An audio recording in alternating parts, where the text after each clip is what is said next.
ये खबर पारुल यूनिवर्सिटी द्वारा प्रस्तुत की गई है। 4 साल से ज्यादा समय से यूक्रेन और रूस के बीच जारी भीषण संघर्ष दिन प्रतिदिन और भयावह होता जा रहा है। दूसरी ओर अब इस संघर्ष में नया मोड़ तब आया जब बीते दिनों अमेरिकी राष्ट्रपति डोनाल्ड ट्रंप ने यूक्रेन को लेकर एक बड़ा और चौंकाने वाला ऐलान किया। नाटो समिट के दौरान उन्होंने घोषणा की है कि अमेरिका यूक्रेन को अपने सबसे आधुनिक हवाई रक्षा तंत्र पैट्रियट को खुद बनाने का लाइसेंस देने जा रहा है।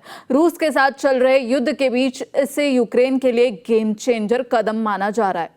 इस बात को आप ऐसे समझिए कि यूक्रेन पिछले 4 साल से रूस के खिलाफ युद्ध लड़ रहा है। यूक्रेन ने ड्रोन हमलों को तो काफी हद तक रोक लिया, लेकिन रूस की बैलिस्टिक मिसाइलें उसके लिए सबसे बड़ी मुसीबत बनी हुई हैं। ये मिसाइलें बहुत तेज रफ्तार से और सीधे ऊपर से नीचे की तरफ आती हैं, जिससे इन्हें रोकना बेहद मुश्किल हो जाता है। हाल ही में रूस ने यूक्रेन की राजधानी कीव पर कई बैलिस्टिक मिसाइल हमले किए थे, जिनमें एक साथ कई बेकसूर लोग मारे गए। कारण है कि यूक्रेन के पास इन मिसाइलों को रोकने वाले पैट्रियट इंटरसेप्टर मिसाइलों की भारी कमी हो गई थी। इसी कमी को दूर करने के लिए यूक्रेनी राष्ट्रपति वोलोदिमीर ज़ेलेंस्की ने अमेरिका से लाइसेंस मांगा था, जिसे अब ट्रंप ने मंजूरी दे दी है। आपको बता दें कि पैट्रियट का पूरा नाम यहाँ पर phased array tracking radar for intercept on target है। ये दुनिया के सबसे महंगे और अचूक मिसाइल डिफेंस सिस्टम्स में से एक है। इसका शक्तिशाली रडार 150 किलोमीटर दूर से ही दुश्मन की मिसाइल या लड़ाकू विमान का पता लगा लेता है।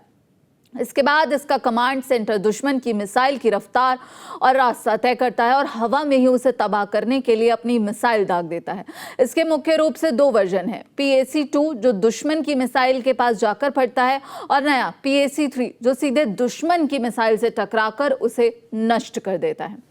यहाँ गौर करने वाली बात यह है कि अमेरिका की तरफ से यूक्रेन को इस मिसाइल को बनाने के लाइसेंस की मंजूरी के बाद भी यूक्रेन के लिए रास्ता आसान नहीं होने वाला है। विशेषज्ञों का मानना है कि लाइसेंस मिलना एक बड़ी बात है, लेकिन यूक्रेन के लिए इसे तुरंत बनाना नामुमकिन है। कारण है कि पैट्रियट को अमेरिकी कंपनियां रेथियॉन और लॉकहीड मार्टिन बनाती हैं। इसकी तकनीक इतनी जटिल है कि यूक्रेन इसे रातों रात नहीं समझ सकता। यूक्रेन की धरती पर इस मिसाइल की फैक्ट्री लगाना सुरक्षित नहीं है, क्योंकि रूस इसे तुरंत निशाना बना सकता है। इसलिए माना जा रहा है कि ये फैक्ट्री यूक्रेन के बजाय किसी अन्य यूरोपीय देश में लगाई जाएगी। इसके अलावा फैक्ट्री बनने और उत्पादन शुरू होने में लंबा समय लगेगा, जबकि यूक्रेन को मिसाइलों की जरूरत अभी है, यानी कि आज है। हालांकि ट्रंप ने भरोसा दिया कि जब तक यूक्रेन की अपनी क्षमता तैयार नहीं होती, अमेरिका तुरंत कुछ मिसाइलें सप्लाई करेगा। इसके तर आपको बता दें, पैट्रियट सिस्टम की कीमत भी यूक्रेन के लिए चिंता का विषय बन सकता है। अब ये सिस्टम इतना महंगा क्यों है? इस बात को आप ऐसे समझिए कि इसके एक पूरे सिस्टम बैटरी की लागत लगभग 8,300 करोड़ रुपए से ज्यादा है। इसकी महज एक PAC-3 मिसाइल की कीमत लगभग 34 करोड़ रुपए है। अमेरिका के पास भी इसकी सीमित संख्या लगभग 60 से 90 बैटरियां हैं और अमेरिका को अपनी सुरक्षा के लिए भी इसकी जरूरत है। पूरी दुनिया में इसकी मांग इतनी बढ़ गई है कि अमेरिकी फैक्ट्रियां भी उतनी तेजी से इसे नहीं बना पा रही हैं।